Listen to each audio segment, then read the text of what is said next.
आउ दिन केईटा परे गणेश पूजा विघ्नराज गणेश को धरापृष्ठरे आगमन पाई चलचंचल नयागढ़ सहर भाद्रव मास शुक्ल पक्ष चतुर्थी रे अनुष्ठित होइथाय गणेश पूजा पूजा पाई नयागढ़ जिला शरणकूल रे आगे चली मूर्ति गढ़ा कार्य।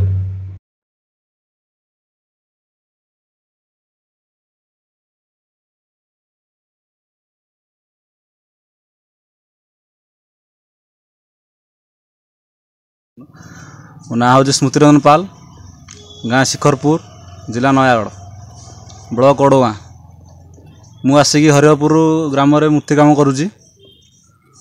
मूर्ति तो जहाँ भी 3000 रु 60,000 पर्यटन जहाँ भी मूर्तिर प्राइस अच्छी। 16पड़ा छक गोटे 12 फुट मूर्ति तैयारी होची।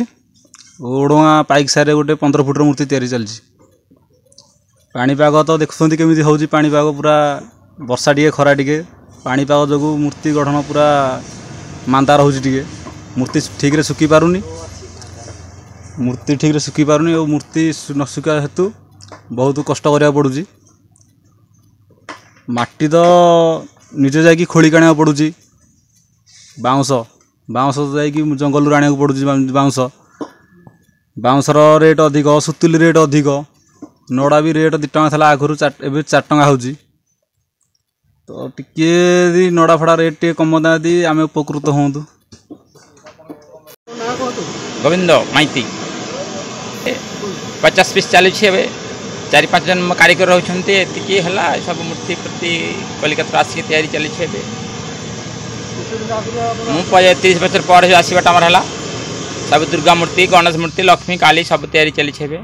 मूर्ति केते रखछन्ती एबे 50 पीस रही पाखे सब ऑर्डर हो जाउछि।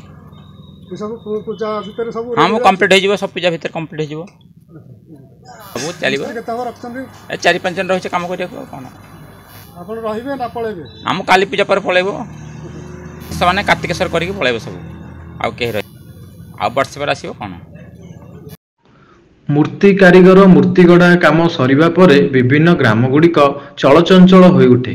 छोट बड़ शिक्षानुष्ठान ठारू आरंभ करी बड़ बड़ व्यावसायिक प्रतिष्ठान सबुआड़े विघ्नराजंक स्वागत पाई बेस उत्कंठा सह अपेक्षा करथांती भक्त माने एवं बहु धूमधाम रे पालित होइथाय गणेश पूजा। नयागढ़ सुधीर कुमार दास को रिपोर्ट, पब्लिक आवाज।